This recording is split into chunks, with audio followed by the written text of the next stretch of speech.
And we are back. We're back in the saddle again. Gridiron 360. Dave and Bill, we're talking about 2020 NFL draft prospects, and we are going conference by conference.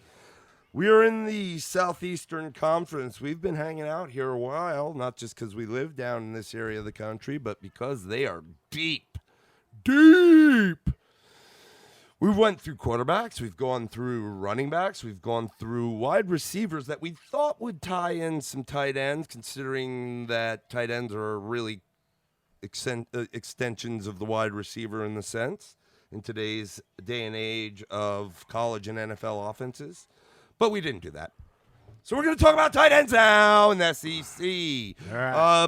Look, you can go up and down the board. There's some guys there's several guys that will tell you everybody who's out here. But the three names, even though they might not be listed on there, but simply names because you know them, and quite frankly, I think the NFL feels the same. We'll start with the biggest name.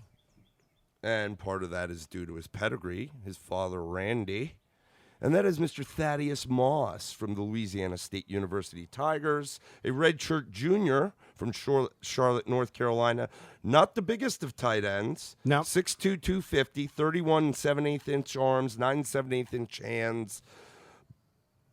He's got the pedigree, man. He's a gamer. He showed up multiple times this year.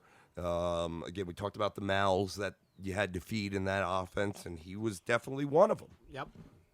Yeah, here's what's interesting. You think about Randy Moss, and you're talking about a really tall, lanky speedster. And then he has a son who's not short, but for a tight end, he's short, big-bodied, just not what you would expect Randy Moss's boy to come out looking like. You just wouldn't.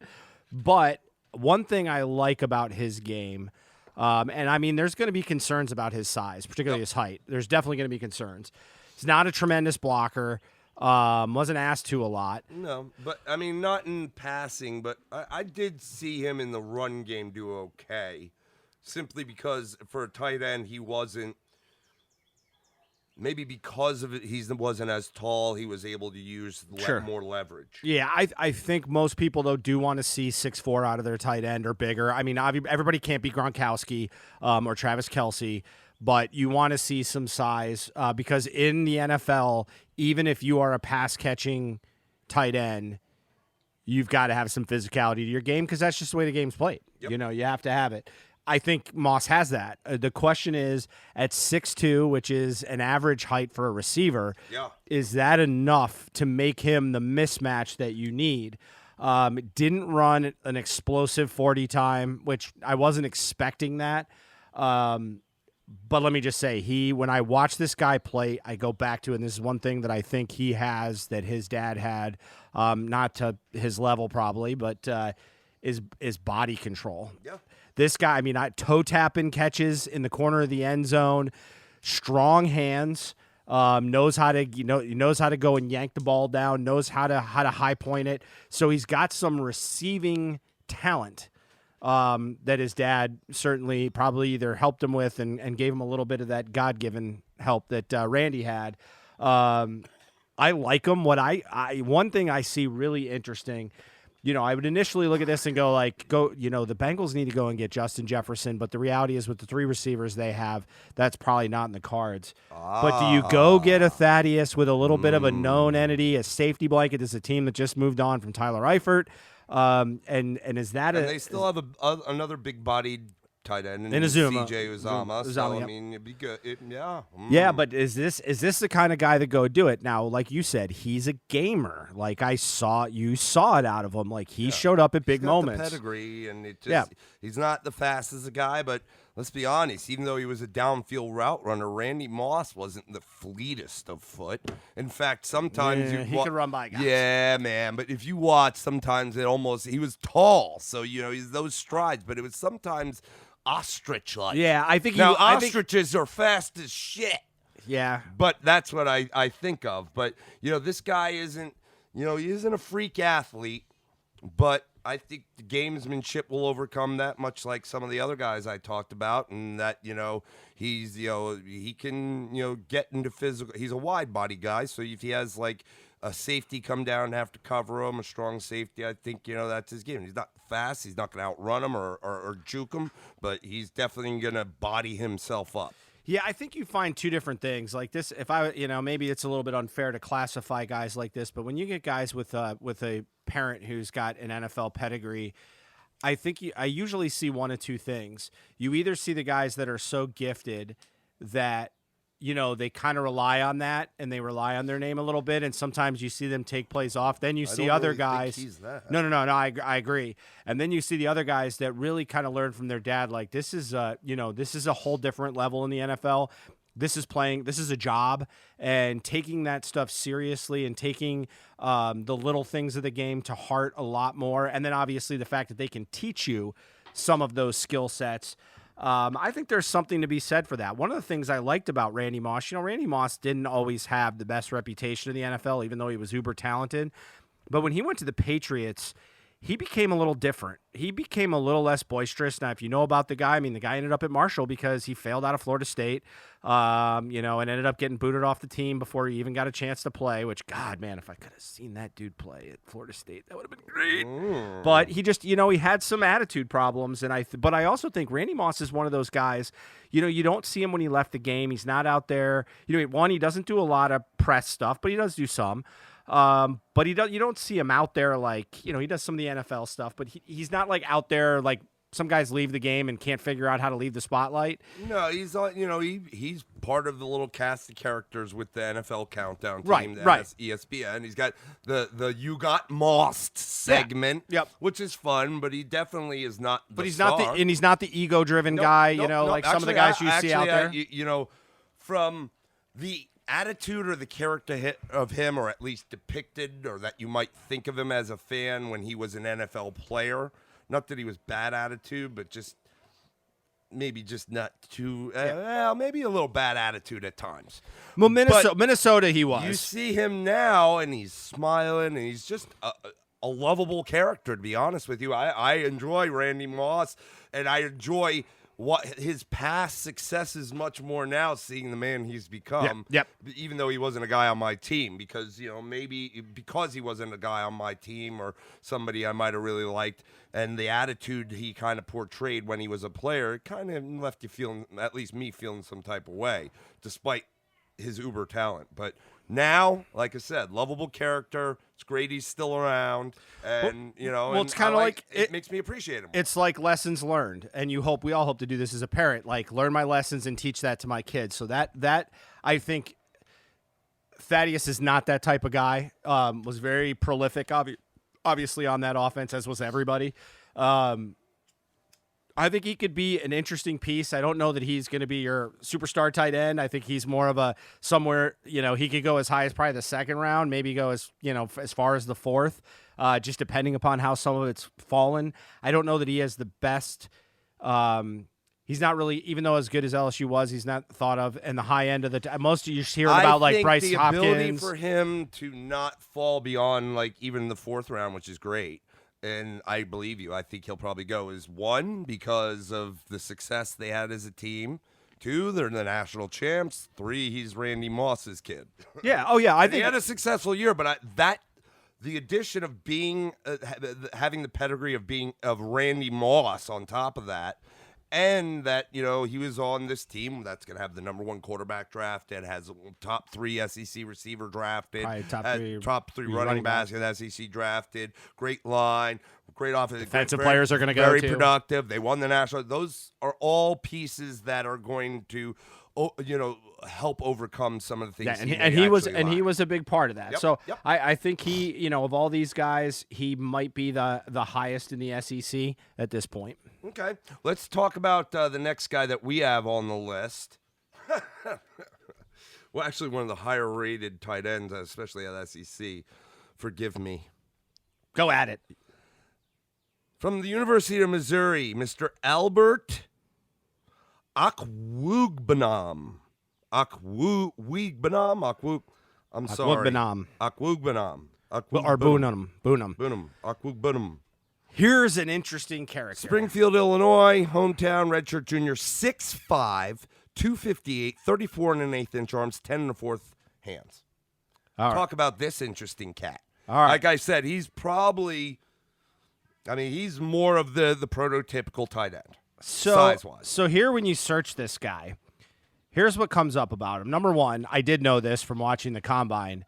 The guy ran a stupid 40 time. He ran a 4.49. Yes, okay. And it says right here, pronounced Okuwebunam. Okuwebunam. Okay.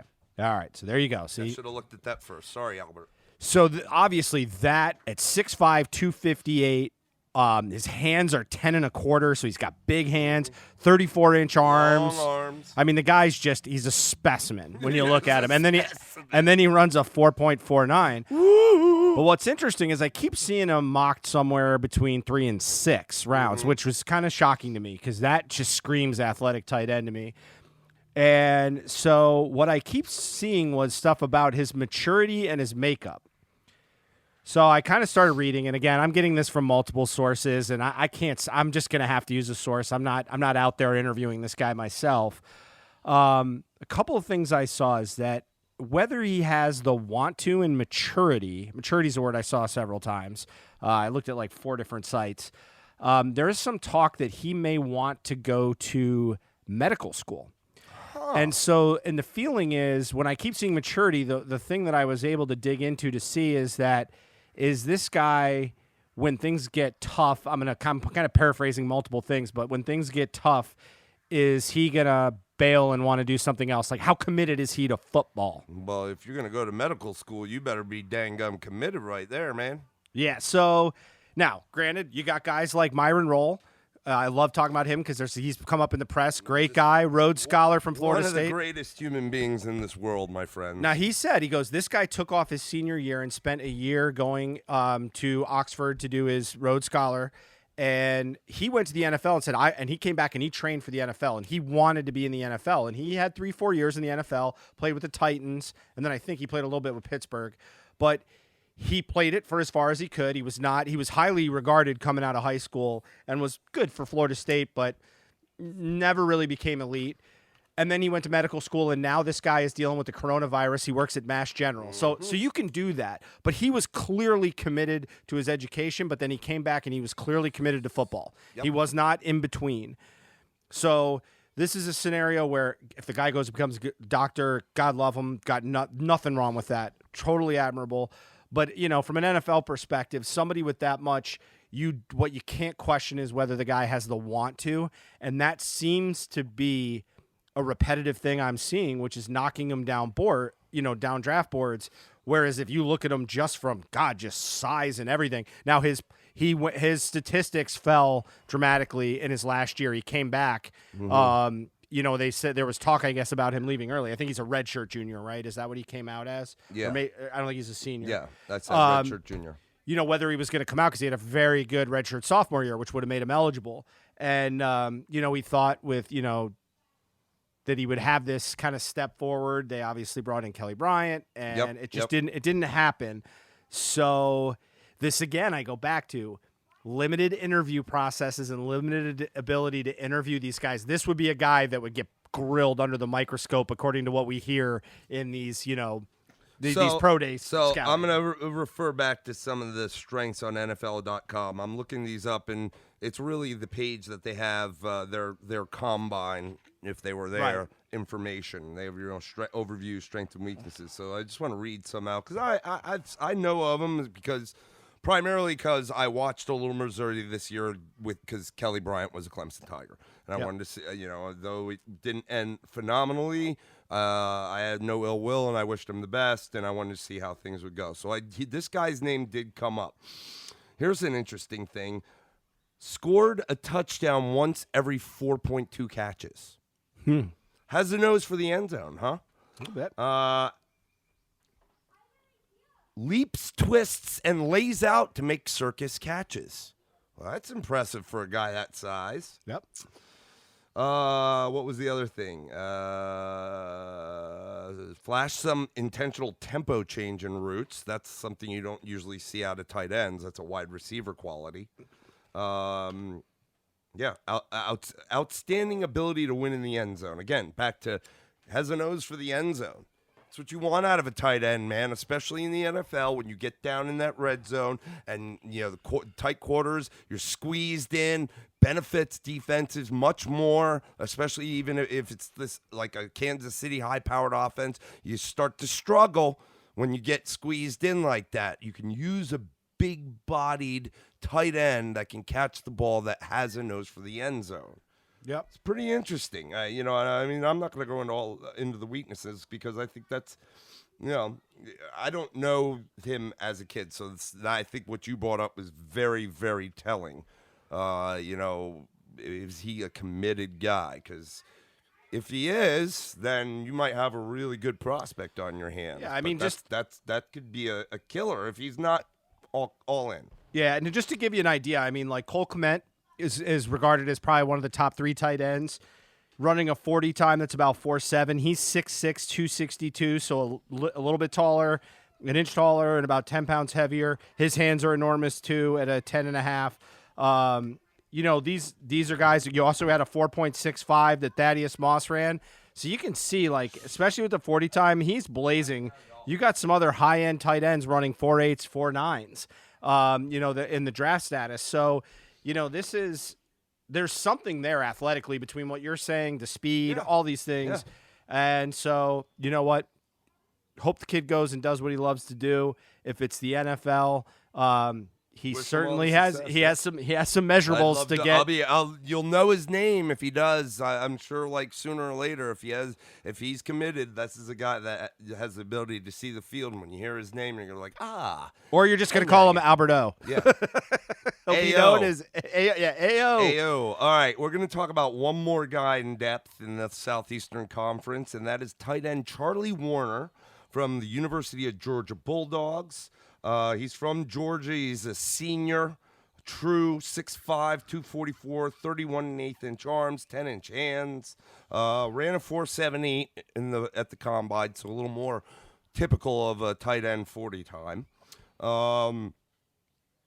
Again, I think he suffered a little bit in the fact that the passing offense at Georgia was just abysmal this year. We talked about that when we were talking about the wide receivers and Lawrence Cager from Georgia. But, this is a guy that, I remember watching him for several years. Again, we are in Atlanta, so that we see a lot of them. And he reminds me of like a Hunter Henry. That's who he reminds me of. Just like, he might not be as fast, but like tough, good. He's good at catching the ball. He's good in traffic. He has body control, blocks well when called upon. He's pretty good in his route running for a tight end. And I mean, I don't expect tight ends to be as crisp as receiver by any means, but feisty little character here, bro. Feisty. Yep. You know that Georgia's place, they've had tight ends come out of Georgia before that have gone on to the NFL and been hugely successful. Yep. Yeah. I mean, he's a late to undrafted, 6th, 7th round to undrafted. Again, but played in a program that's done some things. There has been a passing attack there. He's marginally part of it. Georgia's not really known for the tight end. The times they've had good tight ends, they've actually underperformed. I remember a guy like Orson Charles, who was a high-end guy, never really kind of put it together. So, we'll see what happens with him. Okay, so I'm going to run down some other names. That really covers the ones, and obviously, like, the first two guys are the names, I think, from this conference to note at this position. A couple other names. C.J. O'Grady. He is a tight end out of the University of Arkansas, the Razorbacks. He's from Fayetteville, a redshirt senior, 6'4", 253, 33 5/8 inch arms, 10 1/8 inch hands, ran a 4.81 at the combine. Okay, so they actually, if you look at some boards, they have him up there in terms of the SEC as one of the higher ranked tight ends, along with AO there. Even, I think, in front of Thaddeus. Mr. Thaddeus. But Cheyenne O'Grady, another name. I mean, you look at the guy, and he certainly doesn't look like an O'Grady. You're saying he's not an Irishman? Insert crickets. Let's talk about a few other names. Stephen Sullivan, also from LSU. 6'6", 242. Big guy. Concern is when did you hear his name called? Yep. Thaddeus. A lot of weapons out there. Thaddeus. A lot of weapons. Thaddeus was the one that was actually might not be as big or athletic looking, but was the one getting it done there. But that is a big guy, so we'll see what happens in the NFL. You also have Dominic Wood Anderson from the University of Tennessee Volunteers. He's 6'4", 264. Another guy that you actually may recognize his name, Jared Pinkney from Vanderbilt. 6'4", 255. Yeah, I mean, he's a guy you might watch out for. I think he's starting to rise up on a few folks' boards, and considering it's not a super high potent offense, this is a guy, again, you've heard his name because he was part of that offense, and at tight end, that's pretty good. And he had actually kind of flashed a little bit in the Senior Bowl, had a good week at the Senior Bowl. Yes, he did. His one thing that killed him a little bit too, though, was he went to the combine and ran the slowest time of any tight end. Again, those things may matter. They may. Let's see, who else? Tight end out of the University of South Carolina, Kyle Markway, 6'4", 250 pounds. I think that's all of them, brother. That's all the tight ends. That's all the tight ends in the SEC. Big names were at the top. Good stuff. This is probably the shortest of all the position groups in the SEC that we've had. We're able to get it knocked out really quick. So we will move on. Probably stay on offense and go with the line next, and then we'll go on the defensive side of the ball. So stay tuned. We appreciate you listening. We'll see you next time, as always, on the gridiron. See you.